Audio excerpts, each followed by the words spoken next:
আমাদের যৌথ মঞ্চ কংগ্রেস এবং সিপিএমের যে প্রার্থী, সেই প্রার্থীকে সমর্থন জানানোর জন্য আমি এখানে এসেছি। আমি আশা করব যে আমরা সমস্ত মতভেদ ভুলে দেশকে বাঁচানোর জন্য, এই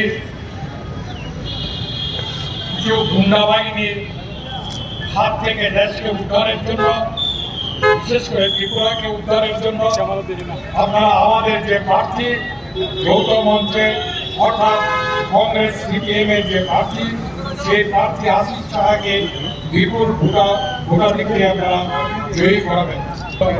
আমি আপনাদের সঙ্গে একই মঞ্চে দাঁড়িয়ে ভবিষ্যতেও যখন দরকার পড়বে, ভানুবাবু যেখানে আছেন, আপনারা যেখানে আছেন, আমাকে যখন ডাকবেন আমি আপনাদের সঙ্গে কাজ করতে, কাজে কাজ মিলিয়ে কাজ করতে প্রতিজ্ঞাবদ্ধ।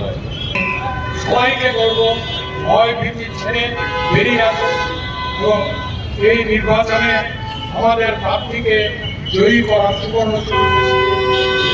বিক্রমবাজ প্রার্থীদের জন্য ভোট না দিয়ে আমাদের প্রার্থীকে বিপুল ভোটাধিকারে জয়ী করবেন।